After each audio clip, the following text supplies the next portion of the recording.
రాజకీయాలు పాత్రికేయుల మాదిరిగానే ఉండాలి. రాజకీయ రంగు పూసుకుంటేనే అసలైన ఇబ్బంది. అప్పుడు వారి కోణంలోనే వార్తలుంటాయి. వారి కోణం ఆధారంగానే విషయాలు ప్రసారమవుతాయి, ప్రచురితమవుతాయి.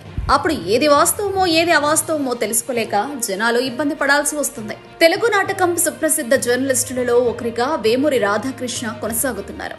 కొన్ని విషయాలు ఆయన టెంపర్మెంట్ మామూలుగా ఉండదు. కుండబద్దలు కొట్టినట్టు చెప్పేస్తారు. పత్రిక, రెవెన్యూ, యాడ్స్ ఇటువంటి విషయాలను పట్టించుకోకుండా ముక్కుసూటిగా రాసిస్తారు. కేసీఆర్ తో కయ్యం, అంతకుముందు వైఎస్ఆర్ తో విభేదాలు, జగన్మోహన్ రెడ్డితో జగడం ఈ కోవలోకే వస్తాయి.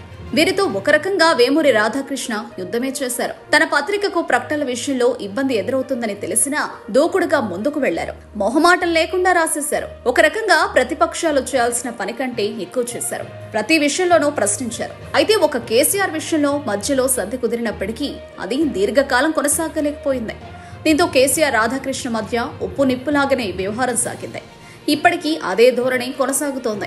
చంద్రబాబు విషయంలో మాత్రం రాధాకృష్ణ ఈ స్థాయిలో ఎదురుదాడికి దిగలేదు.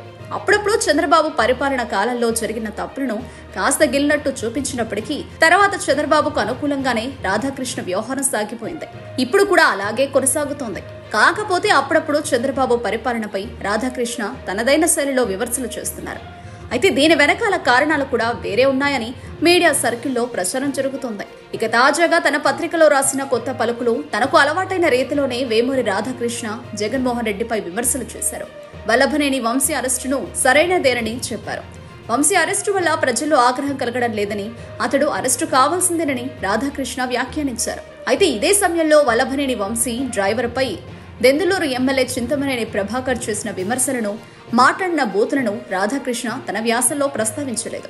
అంతేకాదు చంద్రబాబు 2014 నుంచి 2019 మధ్యకాలంలో బీజేపీతో కుదుర్చుకున్న పొత్తు, చేసుకున్న తెగదెంపులు, ఢిల్లీ వీధిలో చేసిన పోరాటాలు రాధాకృష్ణ పేర్కొనలేదు. కానీ ఇప్పుడు జగన్మోహన్ రెడ్డి విషయంలో మాత్రం రాధాకృష్ణ ప్రకటించిన వీధి పోరాటం అని చెబుతున్నారు. ప్రస్తుతం జగన్మోహన్ రెడ్డి అధికారాన్ని కోల్పోయారు. ప్రతిపక్ష స్థానాన్ని కూడా దూరం చేసుకున్నారు. అందువల్లే అతనికి ప్రజా సమస్యలపై పోరాటం చేసే అధికారం లేదని రాధాకృష్ణ తీర్మానించారు. కానీ ఏనాటికైనా ప్రతిపక్ష బాధ్యతను పోషించాల్సిందే. కానీ ఆ విషయాన్ని రాధాకృష్ణ మర్చిపోయినట్టున్నారు. ఇక్కడ జగన్ శుద్ధపూస అని మా అభిప్రాయం కాదు. కాకపోతే చంద్రబాబు చేసిన పోరాటాన్ని, ఆంధ్రుల ఆత్మగౌరవంగా జగన్ చేస్తున్న దాన్ని వికటించిన వీధి పోరాటంగా రాధాకృష్ణ అభివర్ణించడమే ఇక్కడ హాస్యాస్పదంగా ఉంది. జగన్ ఈ రోజున 11 సీట్లకే పరిమితం కావచ్చు, కానీ రేపటి నాడు జనాల అభిమానాన్ని పొందలేడని రాధాకృష్ణ చెప్పలేడు కదా. అన్నట్టు సూపర్ 6 పథకాల విషయంలో ఇప్పటికే చంద్రబాబు పెళ్లి మొగ్గలు వేస్తున్నారు. ఆ విషయాన్ని ఇప్పటికీ రాధాకృష్ణ రాయలేకపోతున్నారు. రాధాకృష్ణ రాయకపోయినంత మాత్రాన నిజాలు దాగవు కదా. జనాలకు ఏ విషయంలోనైనా కొంతమేర ఓపిక ఉంటుంది. ఆ తర్వాత ఆ ఓపిక నశిస్తే ఫలితం వేరే విధంగా ఉంటుంది.